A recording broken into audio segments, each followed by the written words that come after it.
tell us about how you ended up in Maharat.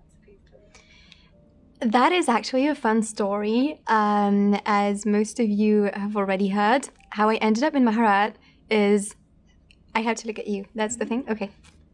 So I ended up in Maharat because my husband, when we were actually engaged, was studying law, but he didn't seem to enjoy it, and we're studying Gemara quite regularly.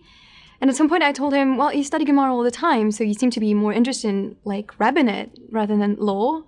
And I told him, why don't you become a rabbi? And he told me, haha, why don't you become a rabbi? So I took him very seriously, and it began as a joke. But I did look up on the internet ordination for Orthodox women. And as you may know, that would automatically land you here. So then I called and I told, like, Maharat about my project of being a rabbi along with my husband. And then they told me, oh, we also have this rabbinical school for men. And I was like, this is the ideal place. It's literally in the same building. So I came in June 2018 for the, it was the open door Maharat, like Discover Maharat, get to know Maharat Day. I really enjoyed it. Everybody was so welcoming that I decided I would come, and I couldn't do it the next year, so I took Gemara offsite, and then this is me. Here I am, and I moved like a month ago to study here full-time on site for 3 years at least. What about the learning is exciting for you? What about the learning is exciting for me? Well, everything. Basically, when I first came to Paris to study in college, there were no opportunities to learn really anything really text-based. So obviously no Gemara was accessible, especially not in an Orthodox environment where you would be told that these classes are for men and for men only. And if you kind of insist, people would tell you, well, it wouldn't be suitable to have a married woman participate in those classes, and it would be distracting for men. So whenever I tried to find something like a Daf Yomi, a place where I could study Gemara and have a really text-based learning, I was told that it didn't exist. So I figured out that it existed, but just somewhere else, and that's why I came to Maharat. I really wanted to learn more with competent teachers that I couldn't find in my country, and that would be ready to teach to women. That was awesome. Can you say maybe in like a sentence of like, I was looking for really intense learning that wasn't available for women in Orthodox women? Exactly. I was looking for intense learning for women that wouldn't exclude anything. I was looking to study Gemara, Midrash, and that's not something that existed in France. So I came to Maharat where all the competent teachers were, and they were ready to teach me. So I was looking for a place like Maharat for a very long time, and I didn't find it in my country, coming from France. So I had to travel all the way to the United States, and I don't regret any part of it.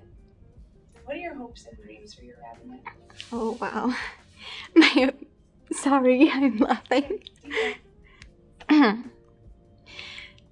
My hopes and dreams would be to become a puppet rabbi in France, and I guess that would make me the first female Orthodox rabbi to serve in France. And this is linked with the idea of taking the amazing institution that Maharat is and exporting it in Europe. So that would really be a dream come true. If I could do that, if I could just spread the love of Maharat, of this institution, and of everything that it does for women and for Am Israel, that would have been the achievement of a lifetime. I think all the textual skills that I'm learning here will help me become a better rabbi when I move back to France, and that I will serve in a better way thanks to all this in-depth study of texts. What's it like to be in the Beit Midrash? So I really enjoy being in the Beit Midrash because I used to study on Zoom, and it was very frustrating not having all those faces around me and just seeing my chavruta. I loved my chavruta, but I really wanted to be able to be in contact with all these women. And I also I'm extremely grateful for the opportunity of having a Beit Midrash. I wrote an article for Jova about that recently that's going to be published soon enough, I guess, I hope, in which I said there is no Beit Midrash for women in France, not that I know of. So no co-ed Beit Midrash, but also no Beit Midrash for women in the sense of something, a place that would be open all the time for women to study, for women to learn. So I had to move here to find that, but I'm really glad that I did, because it was really important for me. I've been repeatedly kicked out of Batei Midrashim in France because these are segregated places. I'm sorry, I can't find a more politically correct expression. But that's the way it is, and I'm really glad I can have this here. I'm really glad I can have the possibility of learning with my fellow colleagues from Maharat and learn from their Torah, and they're all amazing. Maharat Beit Midrash is? The Maharat Beit Midrash is fraught with an atmosphere of saintliness, I think. That's... Say that again? Okay, maybe that's too much. I interrupted you. I think that the Maharat Beit Midrash is fraught with an atmosphere of saintliness and dedication that you probably can't find anywhere else in the world. If someone was sitting there going like, yeah, but like 4 years full time, like, can I really study that much Torah? Like, is it gonna be compelling enough? What would you say to them? I would say to them that you can never study enough Torah, but also on a very practical level, that I know what they mean. I've been through this and I'm still doing it, and because I'm trying to pursue an academic career at the same time. So I'm writing a PhD, I go home at night and I work more for writing my PhD and writing this dissertation. I think it's possible to pursue 2 careers at the same time. It requires adjustments, but it can be done. It doesn't mean that you have to, what's the word I'm looking for? Like relinquish? Like, I need another word. Is that the word I'm looking for? Yes, it doesn't mean that you have to sacrifice all your other projects and professional dreams. It just means that some of your day, it's only 30 hours per week, will be dedicated to the learning of Torah, but that will enrich every single aspect of your life.